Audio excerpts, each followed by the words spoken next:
Hey everybody. In this video, I'm going to show you how to do a super simple card with just die cutting and ink blending. You already know how I feel about these stitched cover plates, so I'll try not to rave about them too much, but they make such a great backdrop.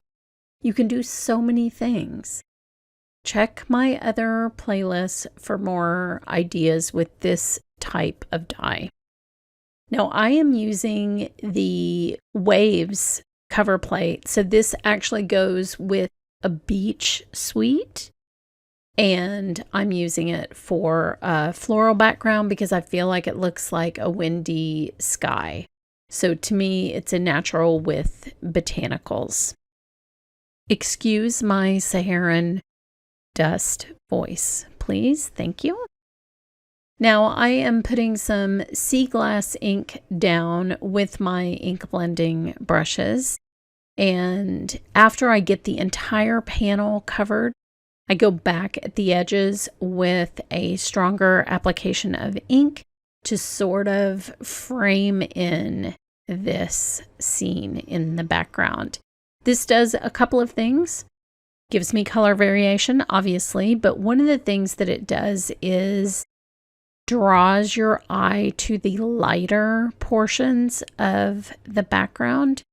The human eye is naturally drawn to light, and so if you want a focal point, the best way to naturally draw people's eyes there is to put the focal point in the lightest spot on your card. So darkening the edges, which is a time-honored tradition in stamping. Back in the olden days, we used to use direct to paper to darken the edges before we had these wonderful blending brushes.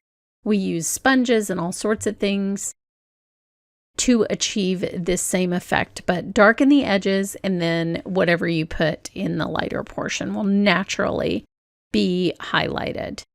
Now I have these beautiful poppy dies set up on my sticky mat, which is my favorite way to ink blend die cuts. You're actually going to see a couple of videos coming up with this technique of using the sticky mat. And I'm going to use a dark gray instead of the green that I started with. I'm going to use a dark gray to create a shadow, which is another thing that you're going to see in at least 2 upcoming videos. I love to layer die cuts with a darker die cut underneath. Feel like it adds a lot of drama having a shadow underneath the top die cut layer, and you can also have the opportunity to do a little bit of paper toll, which I will have in some upcoming videos. That is a very popular style in the UK. They actually have these card making kits with really fun die cut elements that you can stack 2 and 3 high to get this toll effect. Now it doesn't matter that I started with the wrong color of ink because this is just a shadow. So I'm going over the top with this dark gray ink, and it's a beautiful dramatic shadow for the top detailed poppies that I'm going to be ink blending. So now you can see what that looks like against the background, and we will get to work on the bottom layer of the poppy. Now keep in mind that the top part where the flower is will not be seen because the piece on the right will be layering on top of that. That part has some little scored elements in it that you will see especially well when they are highlighted with ink, but this bottom layer really won't be seen. So you could either do it gray or you could color it in similar colors to the poppy that you're going to put on top of it. It's totally up to you. Now I will put a little bit of white glue on the back of this poppy and glue that directly to my shadow piece. Now you have a couple of options here. You can offset it, which is what I'm going to do because I think it makes it look more dramatic. if you can see a little bit of that shadow peeking out, or you can use a dimensional foam tape to separate the top layer from the shadow layer, and that will give you a really interesting dimensional look. And I will do that in a future video, so you'll see what I mean about the toll effect that you can have when putting these together. But I decided that a simple drop shadow would work the best for me. So now I will blend the detailed portion of the poppy. I'm starting with a bright yellow in the center, and then I will go around the outside edges with a little bit of red ink.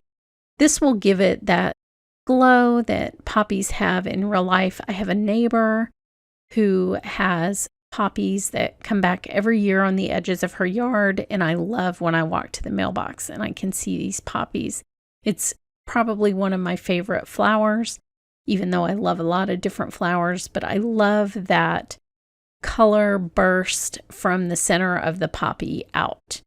Now these are very easy to line up, all of these different pieces, and I'm going to just color this one the same way. I colored the first one so I could sort of get a feel for where the yellow would be and where the red will be.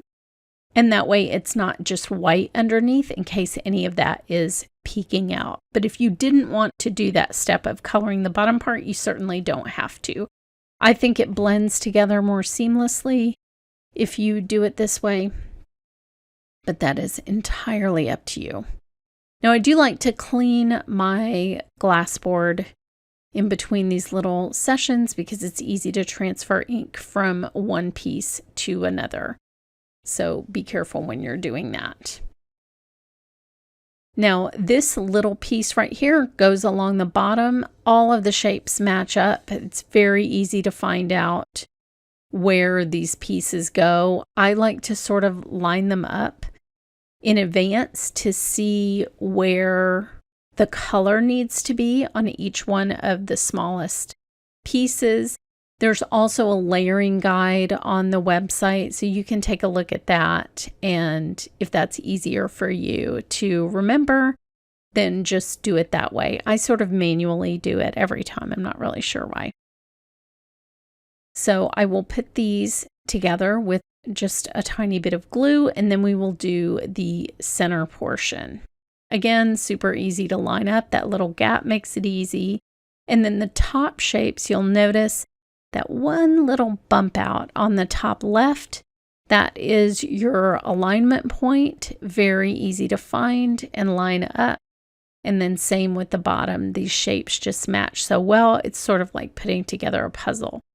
Now I deliberately kept that smaller piece lighter because that is in the foreground. That's going to be lighter to the viewer.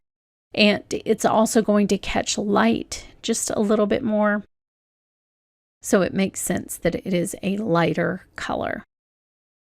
Now the center part of the flower, you can make any color. I personally like black in the center of a poppy. That's how they look, the ones that grow here.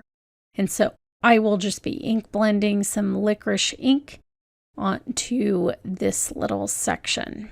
This also has little pieces that exactly line up with the two petals that have come together as the top portion of this flower, so it's very easy to use. Now here I'm just cleaning one of my brushes on a microfiber towel before moving to the next ink color, which is just a little bit lighter gray. I just wanted a little bit of contrast between the darker bottom portion and the top portion, even though I want them both to be sort of shades of black. So I have an actual black, and then I have just a dark gray that I think will make a nice contrast and let you see those two pieces separately.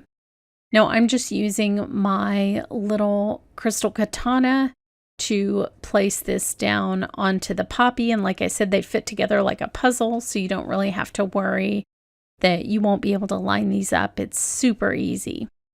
So once you figure out which side is up, just put a little bit of glue down and then use your crystal katana to put that into place. And that's so cute. Such a perfect little flower. So now I will move this over to my glass mat to make that just a little bit easier to place. And you can see where exactly that's going to fit. And then put just a little dot of adhesive there. It has like a little pointy side that you can see exactly fits in that center notch. And now you can see why I use the two different colors to sort of contrast, and you can see the different points where all of these line up, and it's so easy to follow. So now I can glue the poppy down onto the blue background. Doesn't it look like a windy day? I just love that. I don't think it has to be an ocean if you don't want it to be. Now I like to use the magnets from my glass board to hold everything down while the glue is drying. This just makes it dry a little bit flatter, and I do this all the time. You'll see this in some upcoming videos as well. Here's the finished card with the die cut sentiment and a couple of little jewels. Head over to my blog for more information, and thanks so much for watching.